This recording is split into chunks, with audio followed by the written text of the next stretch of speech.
wonder what would have happened to us had we not got out when we did.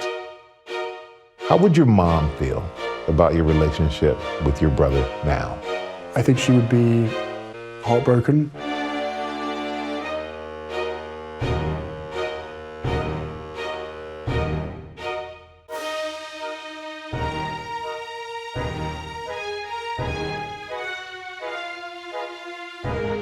Very quickly it became Meghan versus Kate.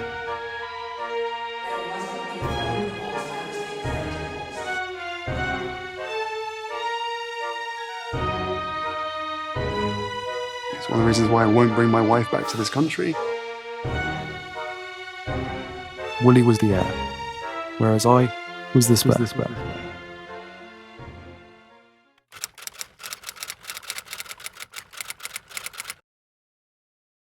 Hey everyone, and welcome back to Scandalous Media. It's Alana here, and I'm so excited to be doing this video for you guys today. Today we will be discussing the psychology of Prince Harry. Together we will go behind the scenes and I will explain to you all how it all came about, how Harry truly functions, why Meghan's effect on him is so strong, where he went wrong with Meghan and the rest of his family, and how it correlates back to his self-victimization, trauma, royal life, and so much more. Before we get into the video, I'm excited to announce that I'm partnering up with Aura again. Thank you to Aura for sponsoring this video. Aura shows me which data brokers are selling my information and automatically submits opt-out requests for me to battle spam. Considering the recent Ticketmaster data breach that affected 560 million users, or even the AT&T data breach where 73 million former customers' info leaked on the dark web, now more than ever, we are subjected to serious security concerns. As you guys know, I've been using Aura for the past few months and I highly recommend everyone to check them out. Every week I get an update from the app to see if any data broker sold my information to scammers and anyone else who may want to target me. Data brokers sell your full name, email, social security number, home address, health records, your relatives, it's all out there. My personal email, which I blurred out here, was part of a data leak a few years ago where anything I signed up with got hacked. There is even a whole website with an entire document of everyone's email and the main password associated with it. Using my 2-week free trial will allow Aura to delete you from these kinds of websites, and it will show you exactly which data brokers sell your information and automatically submit opt-out requests for you. And good news, these data brokers are legally required to abide by you opting out. Aura already removed me from a bunch of sites, as you can see, including this one called Address Search. It even helped decrease the number of spam texts and emails I get. You can do the same by clicking the link in the description box or by going to aura.com/scandalousmedia to get a 2-week free trial where Aura can clean up your digital footprint online. Aura's other features include antivirus, VPN, password management, identity theft insurance, and more in one app. It's really easy to set up, and best of all, I get everything at one affordable price. You guys know how we value privacy here on Scandalous Media, so go to aura.com/scandalousmedia to start your 2-week free trial, also linked below in the description. And now, let's get into the psychology of Prince Harry. For those of you who do not know, we here on this channel have a psychology series where we go beyond the surface and talk about real issues that stem from psychology, the social sciences, and overall human behavior. I've studied psychology for years and continue to do so. I've been thinking and researching about this video for a long time now, so you're going to want to get a snack and get seated comfortably. Make sure to like and subscribe and tell us your thoughts after watching the video. Tell us who else you want to see us talking about next, and without further ado, let's start.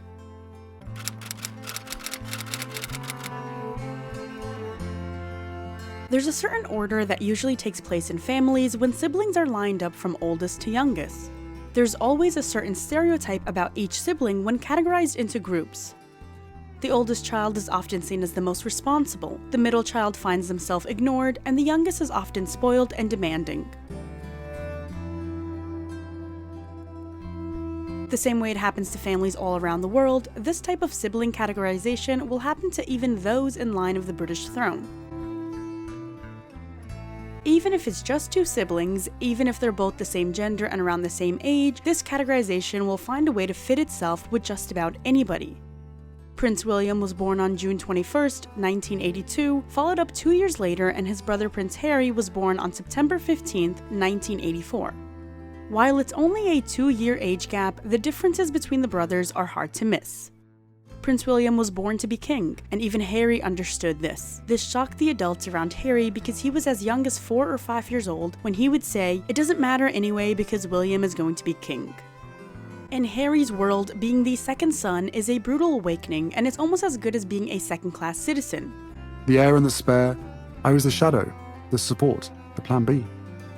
It's unfortunate, but then again I can only imagine so many different people around the world who would give up their lives in order to be in Harry's in a second.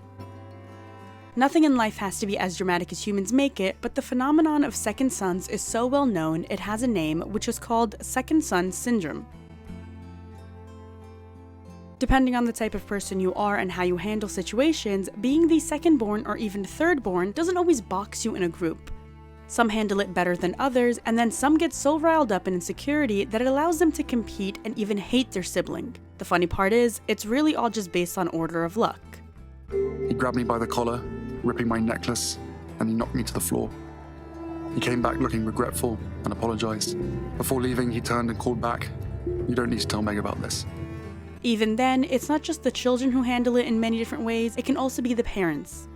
Some parents understand how sensitive sibling relations are, and they try to teach the children that no matter what, they should be happy and supportive of one another. Other parents show the cold distance by favoriting one child over the other.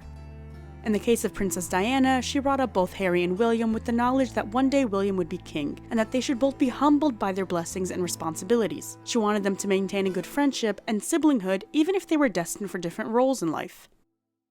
Diana did her best to give each child attention and love, and to teach them that they should be friends first, siblings later.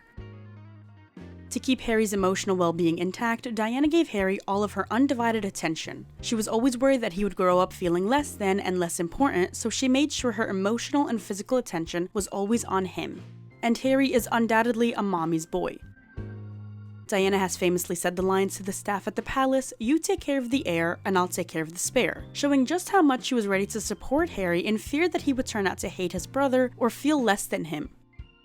Diana already knew with William's future role he had the attention of everyone, so she did her best to give Harry her attention and cater to his needs.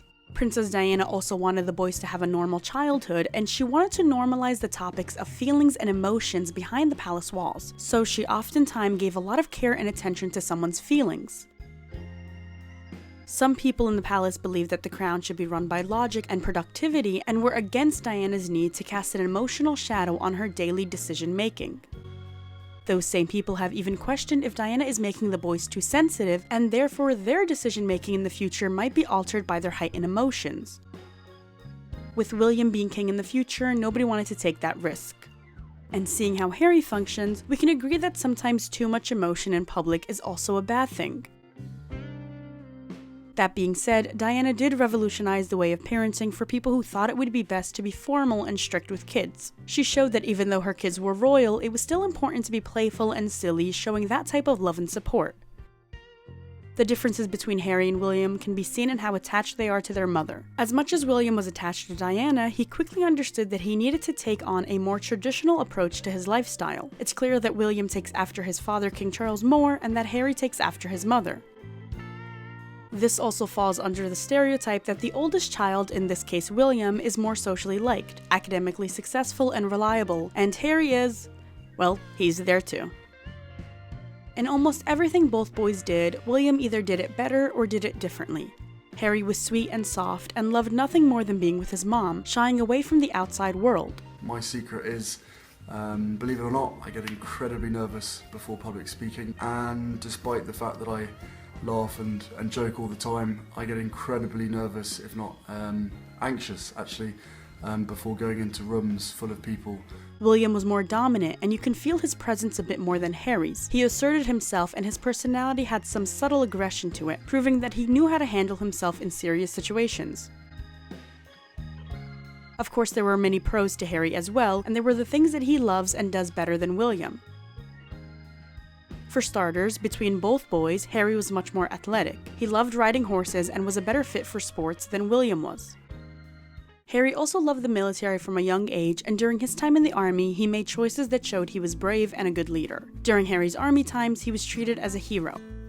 It's a little obvious that Diana sheltered Harry too much. Because of this fear that he would grow up and feel like the spare, she let him get away with too much, almost taking off all the responsibility he should know to have. He would skip out on school if he didn't feel like going, rules in school were bent for him, and as he got older, his scandals were always hidden. He was given a good amount of inheritance money from the Queen's mother, and so on. Harry's entire life was built around this sensitivity that he would feel less than, so he got away with a lot more than William. Being the youngest of the two, he falls into the stereotype that shows traits of being spoiled while having a demanding personality. Harry has said before that he never liked school, and in his teenage years he rebelled a lot, ditching school, getting into fights, and doing drugs. Harry admits he smoked pot and used cocaine, and writes that in his late 20s he felt hopeless and lost. Everyone always gave him a pat on the back because they knew he was going through a tough time. But how many pat on the backs does it take before a person turns into a spoiled victim? You said, I looked at Willie, really looked at him, maybe for the first time since we were boys. I took it all in. His familiar scowl, which had always been his default in dealings with me, his alarming baldness, more advanced than my own, his famous resemblance to Mummy, which was fading with time, with age.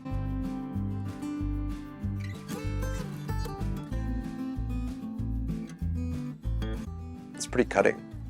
I don't see it as cutting at all.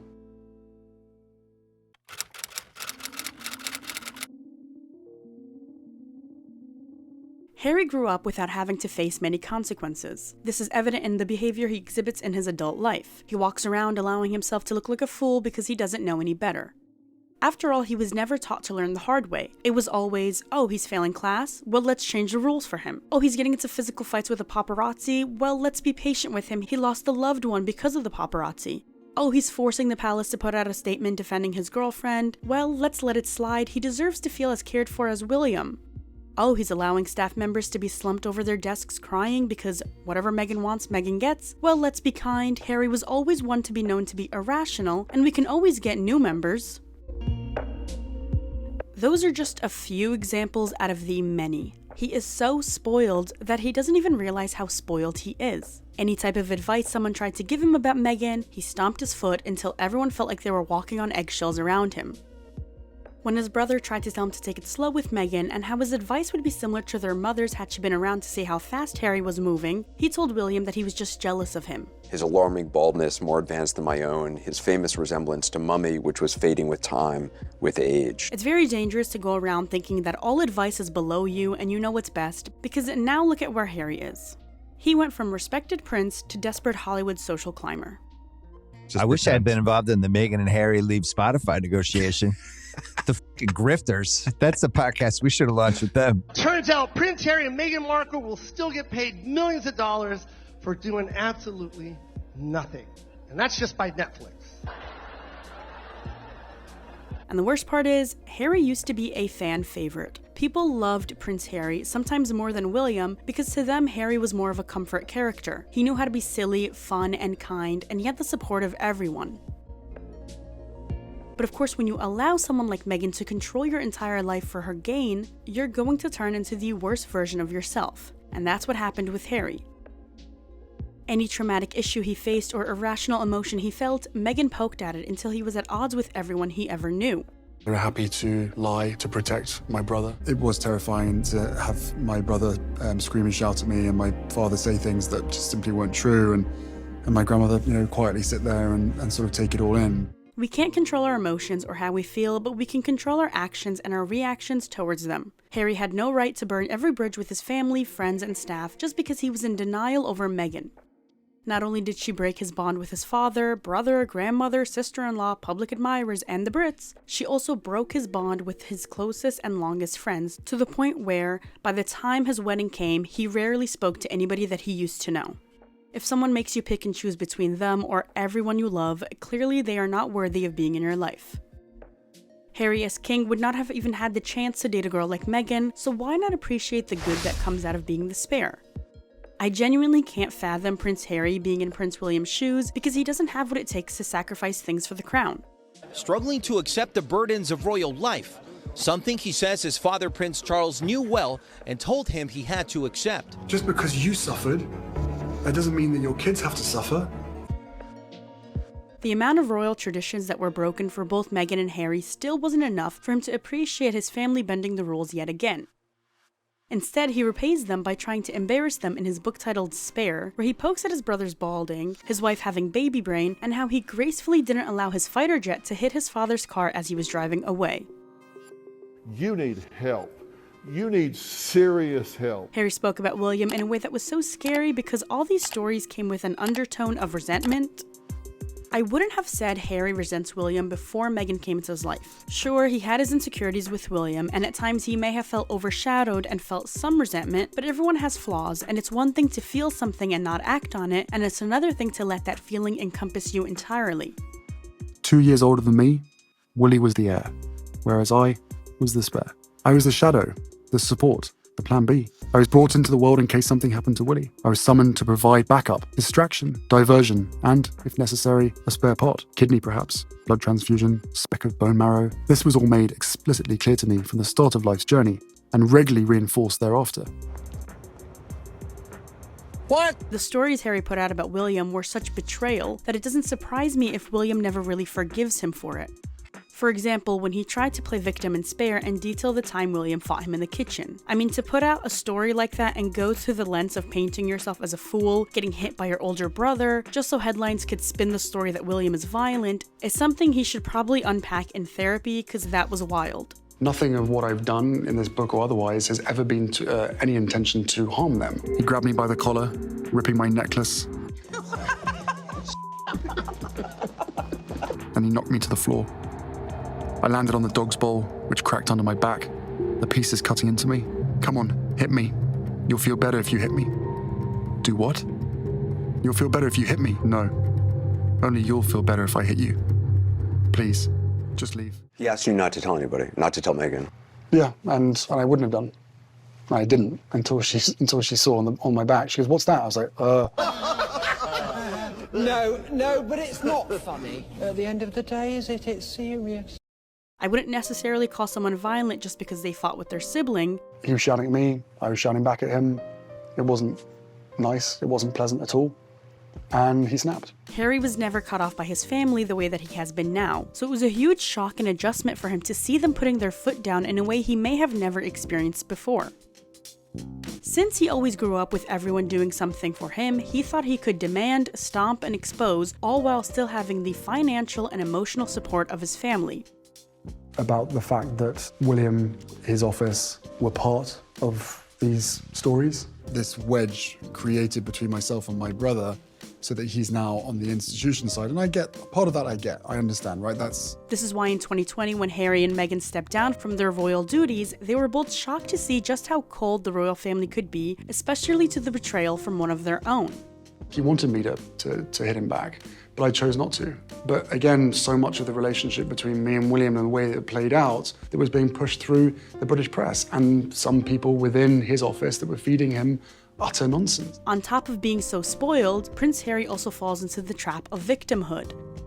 For the past 4 or 5 years, ever since stepping down from the royal family, all we've ever heard come out of Prince Harry's mouth is how traumatized he is by his family, his relationships, the press, and his mother's death. It almost seems as if his only purpose in life is to play the victim. And we can argue that Prince Harry was and is a victim in some cases. He is currently a victim in Meghan's grand scheme. And he was sure seen as a victim when his mother died when he was 12. Everyone remembers that sad photo of poor Harry trailing behind his mother's casket. And everyone gave him the sympathy and excuses of a boy mourning the shocking loss in the middle of a weird age where you're not a child but also not yet an adult. That definitely messed with Harry's brain development.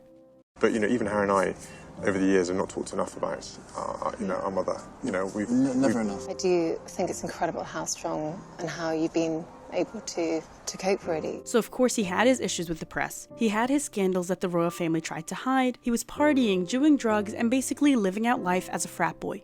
For a huge majority of his upbringing, people felt bad for him. Harry's father once had to get him a minder in Africa to help keep him out of trouble and out of headlines, which didn't go so well since he still found a way to get into trouble. It's not a big shocker that Harry gave his family a hard time, since growing up, he was always breaking royal protocol about PDA, having to go to rehab even just for a day, and was actively doing his own things for a while.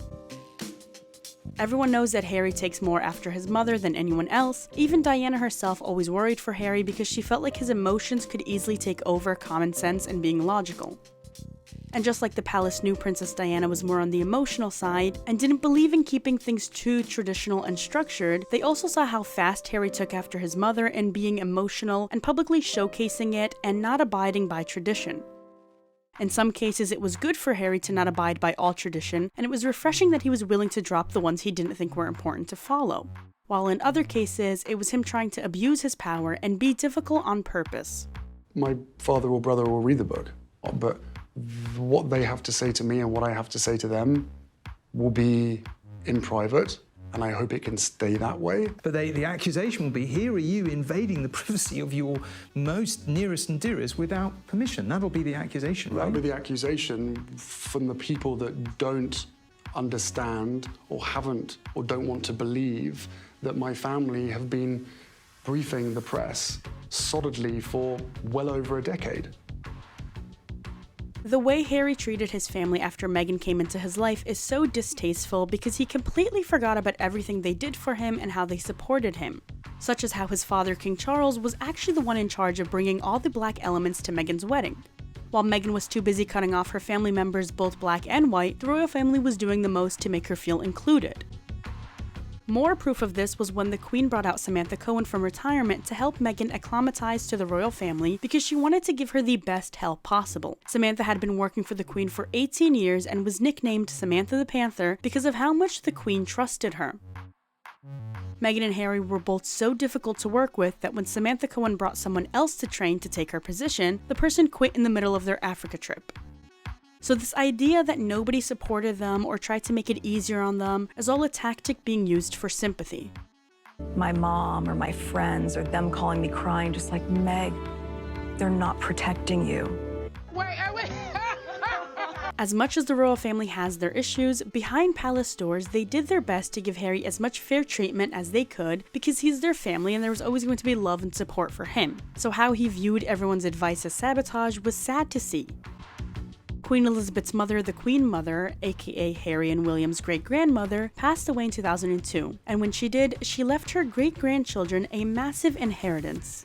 She specifically gave Prince Harry more inheritance money than William for the sole reason of William being king. It was reported that Harry got significantly more than William because the Queen Mother knew that when time took its course and the royal line continued to move up, William would become Prince of Wales, which he is now, and as Prince of Wales, he would own the Duchy of Cornwall, which is a private estate that pays for the public, charitable, and private activities of the heir to the throne. Harry wouldn't get any of this, so to make matters fair and to show Harry that you don't need to have the same role as William to be viewed as important and special, he inherited a significant amount more than his brother.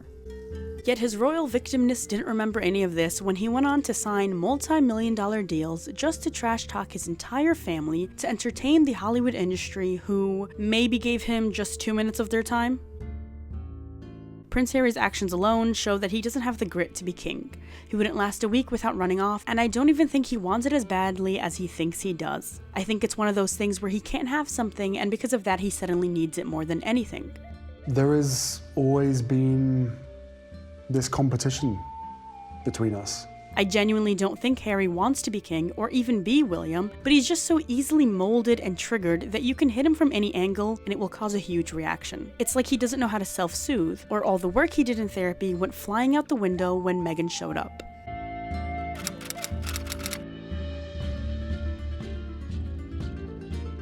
I just feel like if some random D-list actress could come and mold a whole prince, then man, I think just about anybody could have molded Harry, me or you. He doesn't have a strong sense of self-identity. If he did, then he would realize that he shouldn't be a mouthpiece to his wife, or that no prince should be releasing a book titled Spare and sharing stories about his sister-in-law. It's such a low move to make. The entire book has Meghan's scent all over it. You're really trying to tell me a man in his 30s is gonna write about lip gloss and how Catherine didn't want to share hers with Meghan? He looks like a fool. Why he agreed to write a book that only backfired on him is beyond me, and it comes back to this idea of not having a strong sense of self-identity, because you are at the end of the day a prince, and you have been your whole life. You know there's a certain way of treating the media and holding yourself up to a good standard. He was a full adult when he met Meghan, and there should have been some things that he should have taken a stance on. You know, tell his wife, no, I can't do that, it's below my standards. But it seems as if nothing is below Harry's standards as of recently. And that makes him look weak and easy to pry on. If he held his ground and did something worthy of character around Meghan, it wouldn't have been this easy for her to come and order him around. And it's not entirely her fault. I mean, he does and says stuff that shows he's never faced the consequences of his own actions. He never had to lie in the bed he made because someone always made it for him. So he never got hit with a permanent problem. Because that's just life. Sometimes life isn't going to be fair, and when that happens, you don't get to kick and scream about why somebody doesn't want to bend more rules for you. You just have to get over it. And he looks so spoiled because the whole reason this happened is because of how angry he and Meghan were when the royal family denied their proposition of being a part of the royal family, but also living in America and trying to have the best of both worlds.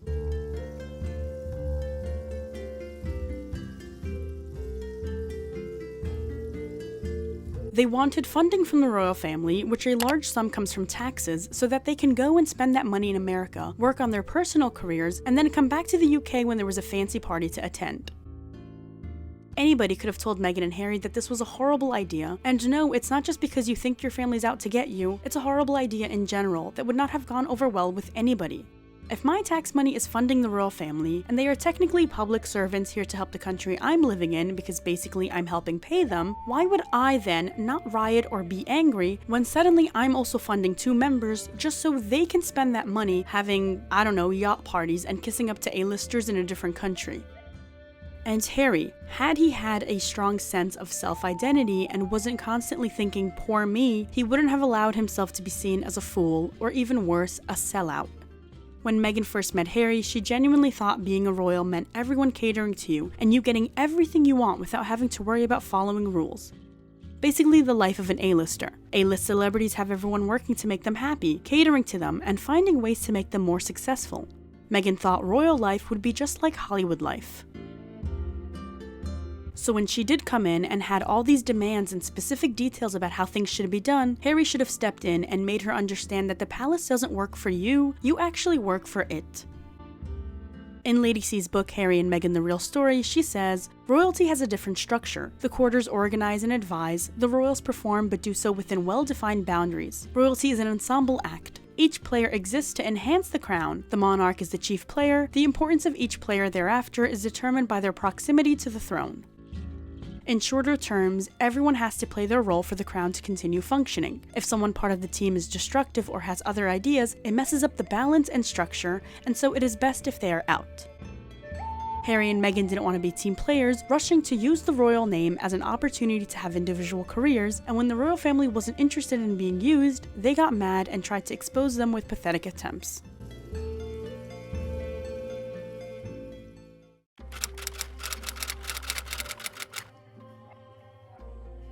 Prince Harry had a strong desire to be loved. He was almost desperate for it. It became such a huge joke that his sister-in-law, Catherine, gave him a grow your own girlfriend kit in 2016. Although Harry was a nice enough guy who was attractive and a prince, those factors didn't help him find a wife.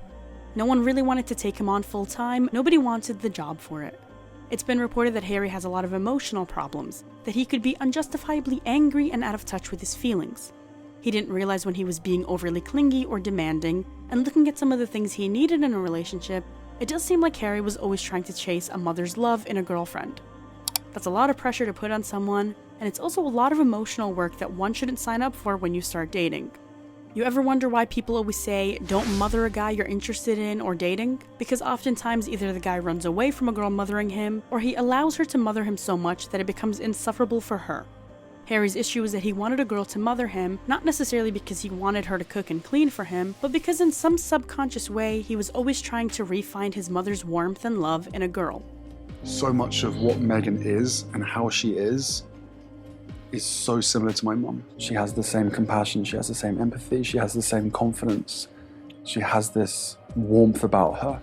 Don't make yourself such an easy target. He wanted a real and loving relationship that wasn't just about hooking up and partying. He was always in touch with that side of him, and it didn't just happen once he was ready to settle down. He was also extremely insecure, and therefore when he finally did get with Meghan, anyone who threatened their relationship also threatened his ego. Because why oh why can't a ginger get an attractive girl like Meghan? He actually said that on Netflix. Maybe surprised that a ginger could land such a beautiful woman and such an intelligent woman. I was shocked, because it's almost as if he's not 6'1", athletic, good-looking, and a prince. It's like, do you ever stop complaining? Harry wanted to marry a girl who was educated and well-situated. A girl who wasn't going to use him for his name or rank.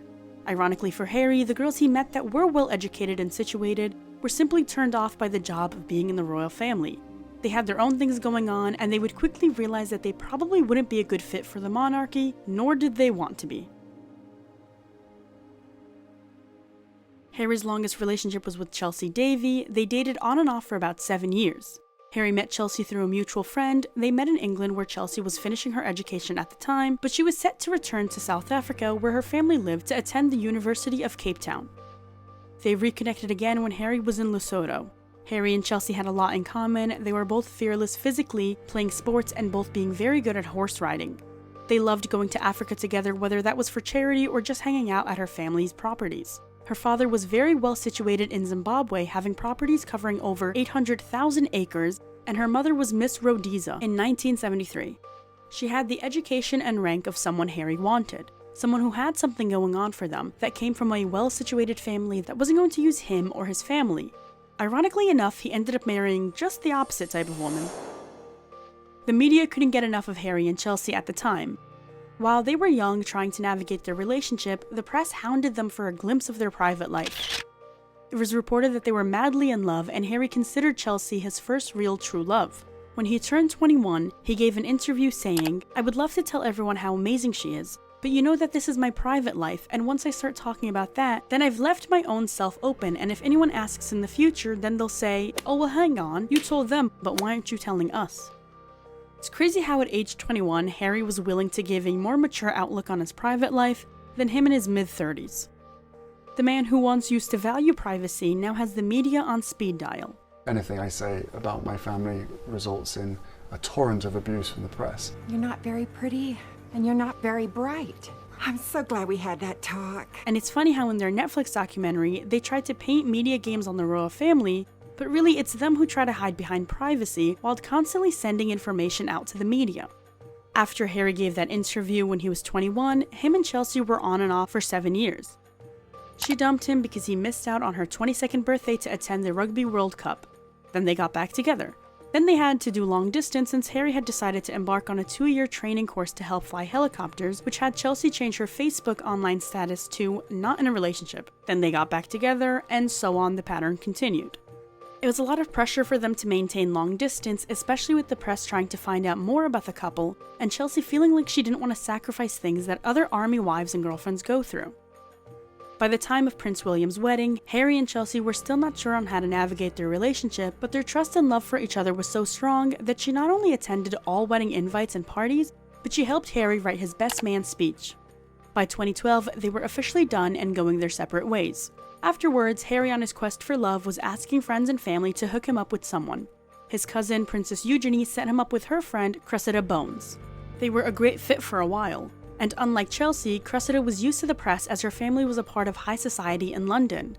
They were ideally suited, coming from similar backgrounds and having similar interests. It was reported that everyone behind closed doors wanted them to tie the knot. But unfortunately for Cressida, the press's attention became unbearing. She once spoke about it in a feature on Women's Hour, where she said the press boxes you in a way that's incredibly frustrating. And unless you were so in love with a man you couldn't live without him, or you had the ambition and stamina to deal with the hounding press and hardships of royal life, oftentimes it does get tiring and you start to dip. Which is exactly what happened to Cressida, who ended things with Harry in 2014. During these times, Harry was loved by the press. His work in the army and being sent to Afghanistan made him earn the respect of the public and showed he was brave. He was so respected that when he would get caught in a silly scandal, people looked at it as, wow, he's so laid back, good for him, rather than anything else.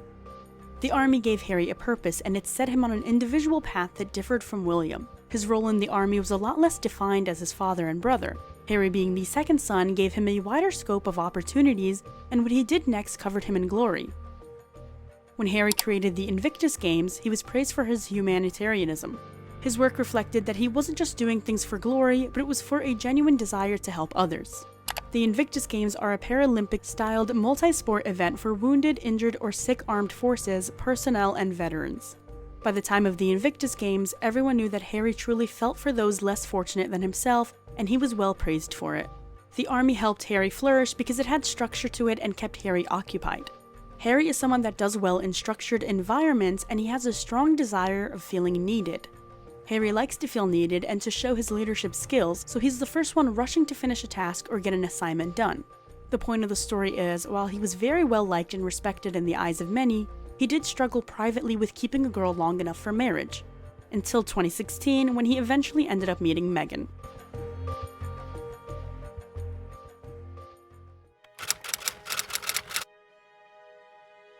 Before Meghan met Harry, she had done a lot of social climbing work. Meghan knew what she wanted, and she knew that nobody was going to stop her from working harder and harder to reach her goals.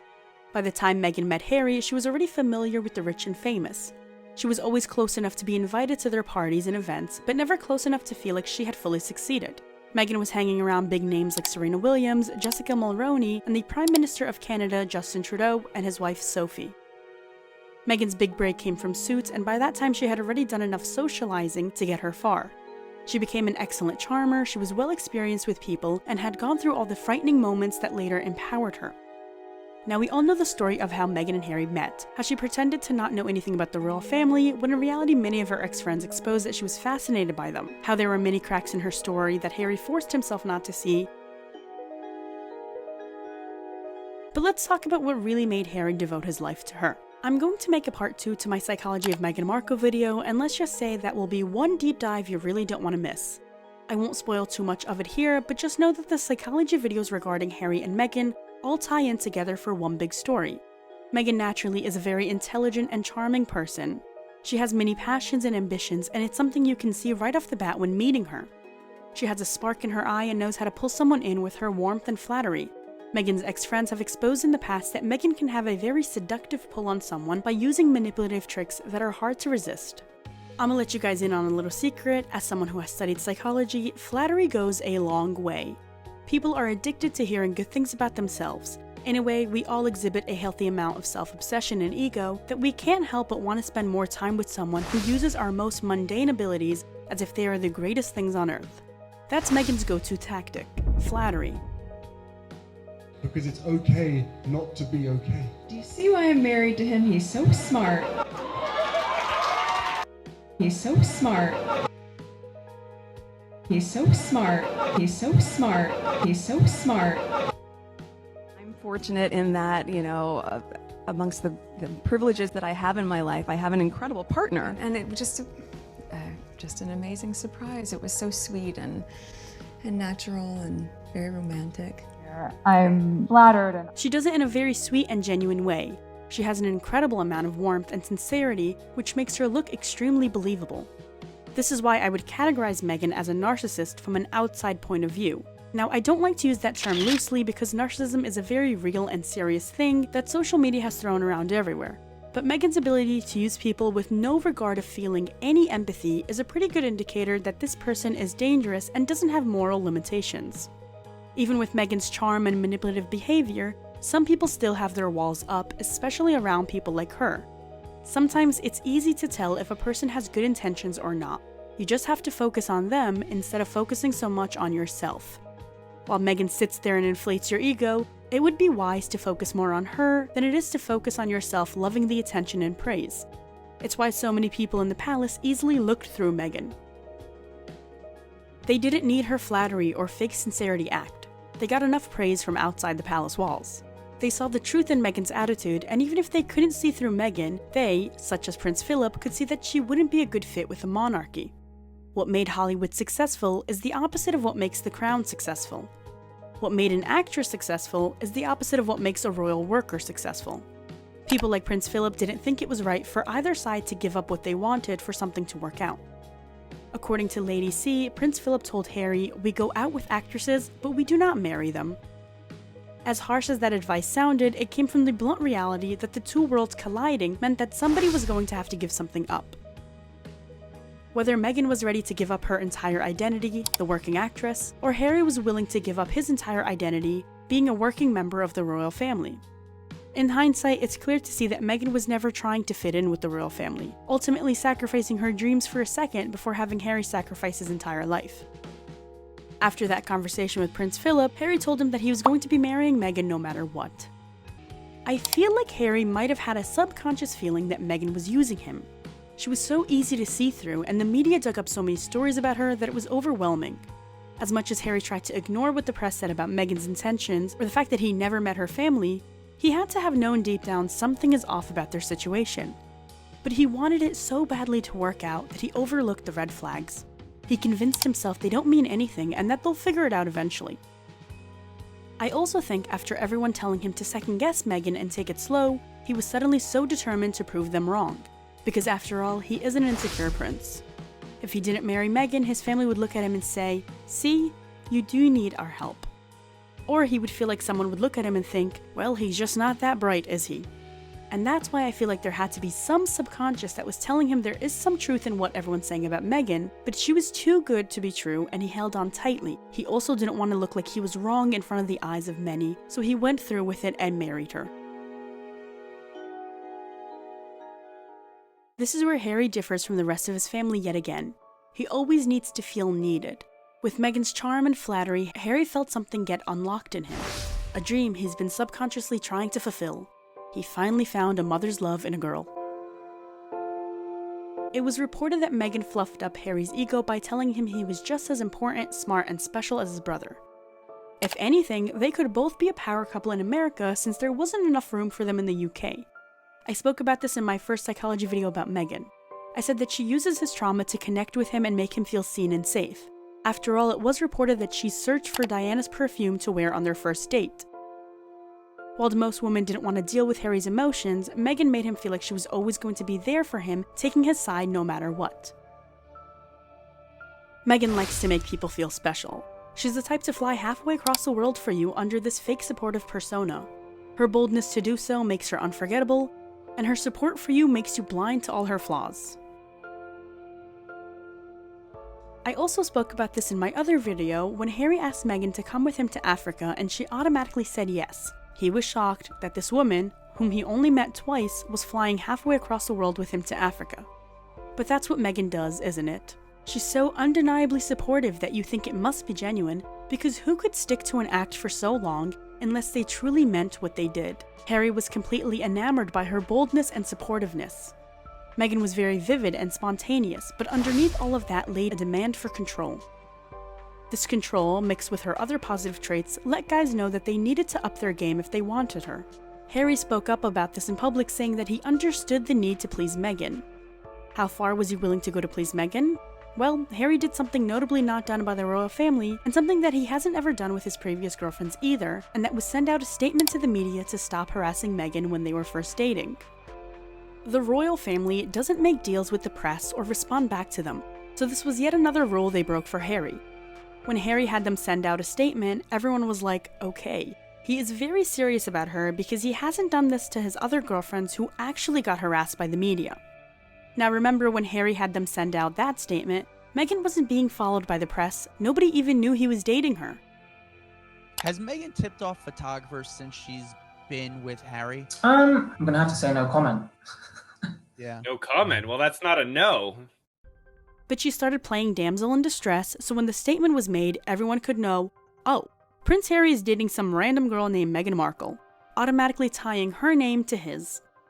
That statement was what put the attention on their relationship in the first place, and it's exactly what Meghan wanted to happen. Harry didn't think she was lying because all his life the press had eyes on him and his girlfriends. But what Harry didn't think about, or maybe he did but didn't care for, was the fact that before the statement, nobody knew they were even dating. Nobody knew who Meghan was. Part of Meghan's personality is her being a proud, opinionated feminist. She talks about her goals in life and ambitions without setting any limitations for herself. For someone like Harry, this is a breath of fresh air. He didn't want her going anywhere, so he continued to please her and hold on tightly. He wanted to be with someone who challenged him because just like the army, Harry does best under a set of challenging tasks that need to be checked off. He enjoys the thrill, and to Harry, Meghan was exciting, and he was captivated by how opinionated she was. I mean, she wasted no time in telling him how weird she found his royal life, and how she laughed out loud when he told her he bows to his grandmother and she should too.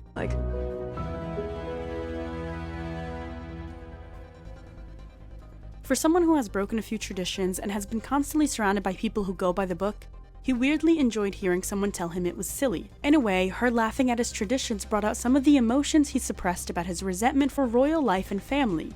He enjoyed her so-called honesty and lack of knowledge about him and his family. It made him think, well, she can't be using me if she's laughing at it.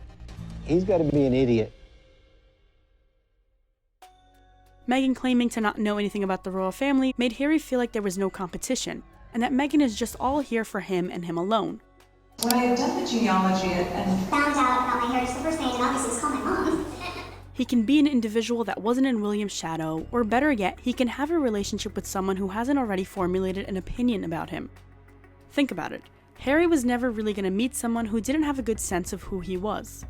That feeling can feel extremely trapping. Anyone you meet already knowing a bunch of things about you, and you have to swallow this insecurity that maybe they've already formulated an opinion about you, and it's a bad one, and now you have to prove them wrong. So when Meghan played the whole, "What? Your grandmother is the queen of what?" he felt like he had his own sense of control, that the media hasn't tainted this one just yet. Americans will understand this. It's a sad story, because what Harry didn't want to happen eventually did. Murphy's Law. Everything that can go wrong will go wrong, and at the worst possible time. The man who once valued privacy, honor, family, and traditions has burned all bridges, and it does feel like there is no turning back for Harry. He allowed this to happen. And Harry, being a bit ignorant on Americans, believed Meghan when she fed him this lie that when we think of royalty, we think of medieval times, dinner and tournament. Who gave you that piece of information? Harry's chaotic upbringing can make some sense as why he chose Meghan, and it does have to do with the way Princess Diana acted. Princess Diana, human like all of us, had her own set of flaws where she gets criticized for the role her emotions played in her day-to-day life. Diana was trying to navigate royal life in a time where royal tradition wasn't as modern or progressive as it is now. She was also very young and believed firmly that there shouldn't be a cold atmosphere around the topic of mental health. She is praised for her humanitarian work and for doing things that most royals would shy away from doing. With that being said, Diana struggled with a lot of issues behind closed doors. She could be cold then warm, inviting yet terrifying, happy then angry. She had a bit of a manipulative side to her as well. She could easily feel everyone's emotions around her, and she could be very sensitive. I remember someone once telling me that William was only a child when Diana had started treating him like an adult who she could burden with life's troubles. Harry never got to see a side of Diana that was flawed, so to him she was just his sweet mother. William saw his mom sometimes fall apart in front of him as she would use their time together as a therapy session. William was always there for his mother, but it is a big emotional responsibility to hear the things he was hearing at such a young age and to try and please both his mother's side and father's side. It's not surprising William has a more serious personality because he had a very heavy role to play. Who knows how many times in his life did he have to adhere to royal rules and plan his future accordingly. William understood how troubled his mom can be, and while he sympathized and supported her, he understood that she wasn't always completely innocent. While Harry always saw the supportive, sweet side of his mother and felt like she was always innocent, and his dad's side was to blame for everything. Growing up, everyone knew Harry blamed everything on his mother's death. The grief always came with him. And this isn't to take away from William's grief, because both brothers often bonded over their mother's traumatic passing, with Harry even admitting that both of them wanted more answers and went to the site of the scene. You have something so traumatic as the death of your mother when you're 15, as very sadly many people have experienced, and no one wants to experience. It leaves you, it'll either make or break you. And I wouldn't let it break me.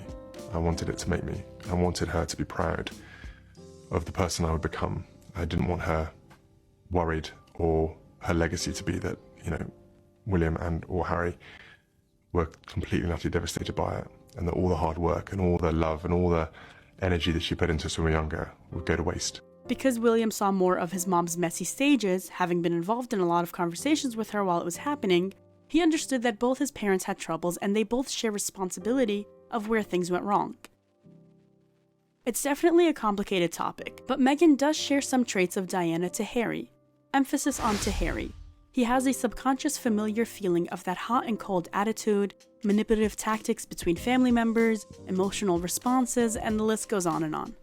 So much of what Meghan is and how she is so similar to my mum. Oh, that's not... Meghan. I went, oh my God. She was like, but it's not my fault. And I said, I know. And my mum felt the same way. In the sense that, you know what I mean? Like, Harry's always been a mommy's boy who got babied, so he never saw his mom in an unfortunate light. In his eyes, she was always right and was a complete and innocent victim. Same with my mother.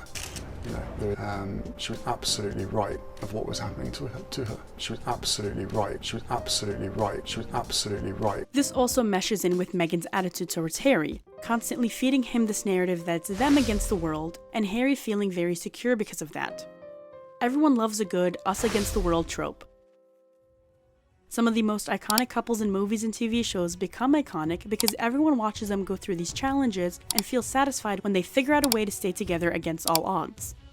Now imagine you're Prince Harry. and from a very early age, you already felt like you were by yourself. He didn't get along with the kids at school, he was always fighting with the paparazzi. His family constantly told him there were rules he needed to follow, the only person who ever understood him was gone, and so on. So when someone like Meghan comes and tries to combat being told no and acting like a diva with a, well, it's just us against the world attitude, Harry feels emotionally embedded to her. Like he can't let go. He finally feels safe and understood, and he will protect Meghan in a way he couldn't protect his mom. Funny enough, Harry's own family was only trying to protect him from what eventually ended up happening, which was that he now looks like an unaccomplished prince playing Hollywood without having an actual role.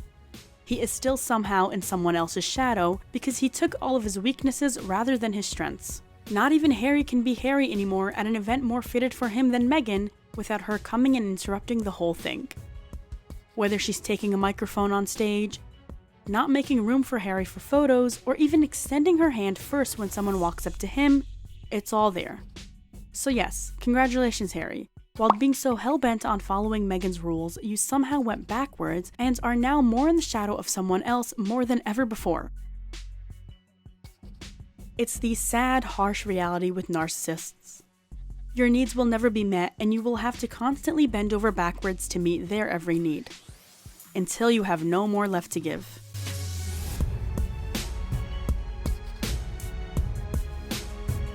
Well, that's it for this video. I hope you guys enjoyed this deep dive. Tell me in the comments below your thoughts. Let me know if you guys want to see a part 2, because honestly, we all know there's so much more to discuss with these two.